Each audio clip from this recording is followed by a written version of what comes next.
Why is it he cares so much about organic farming? Well, the truth is because it saved his life. He may not be alive today if it weren't for farmers like Amos. And this is Max's story. I grew up in the suburbs of Chicago. I was really active as a young child. I was out running the neighborhood with other children. I was just 10 years old, and when out of the blue, I started experiencing just this terrible burning sensation in my upper abdomen, and it lasted for 3 days straight. Then the pain went away. I was just about to turn 11. Then the pain come back, and except this time, it never went away. My skin started becoming kind of pale white, and then I started experiencing joint pain as well. My elbows, my knees, my shoulders, my hips just started feeling really chronically in pain. So I went to a family practitioner, and at the time my parents were getting divorced, and she thought it had something to do with emotional pain. So I kept going back to her over and over, and after about a year after seeing her, she sent me to the University of Chicago for them to scope me.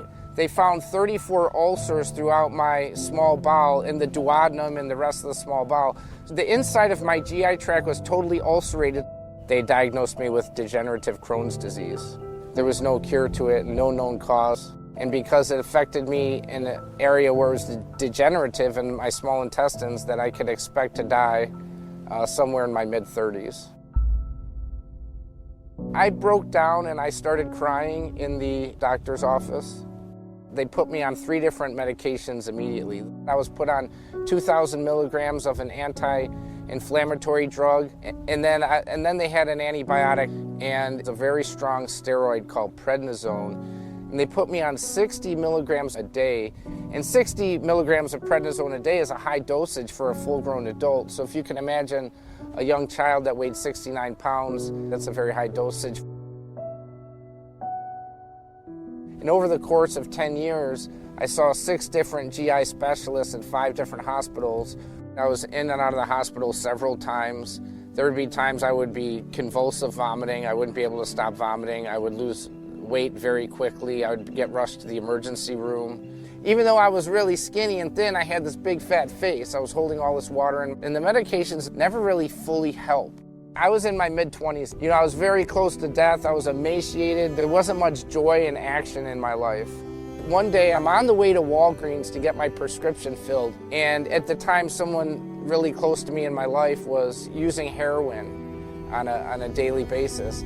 And I was watching how the heroin and their behavior was just destroying their life and taking it in a dark direction. I was giving them all this advice on how they could take charge of their life and make change and make a difference.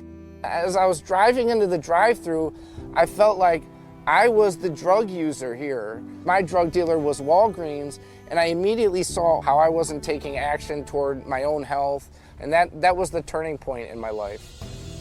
I started attending lectures and seminars. I read this book that talked about making raw kefir, this dairy product that was consumed raw by this old ancient tribe of people in the Caucasus Mountains. I read that kefir can not only help with Crohn's disease, but digestive issues in general. Up until this point, every time I had a meal, I would eat or drink anything, even sometimes water, I would experience pain. The first time I drank kefir in the kitchen, it went down smooth in my digestive tract and there was no pain. And so right away I thought, wow, there's something here. I could live on this stuff. I do live on it. I thrive on it.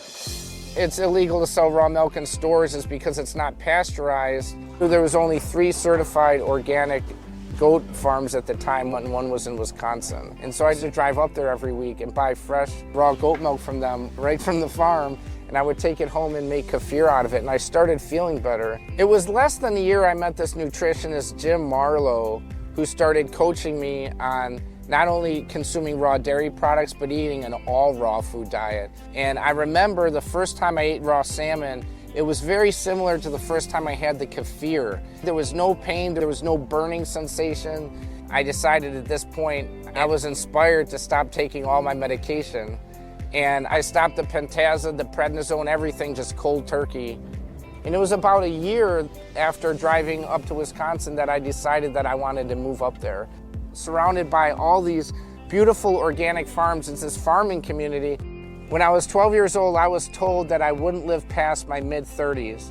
And now at the age of 45, I'm experiencing life to the fullest. I'm healthier now than I've ever been in my entire life. I've been asymptomatic and off medication for about 17 years now. As long as I continue to live a healthy life and make healthy decisions with regards to where I live, the air I breathe, the water I drink, the food I put in my body, as far as I'm concerned, I'm going to be living disease-free for the rest of my life.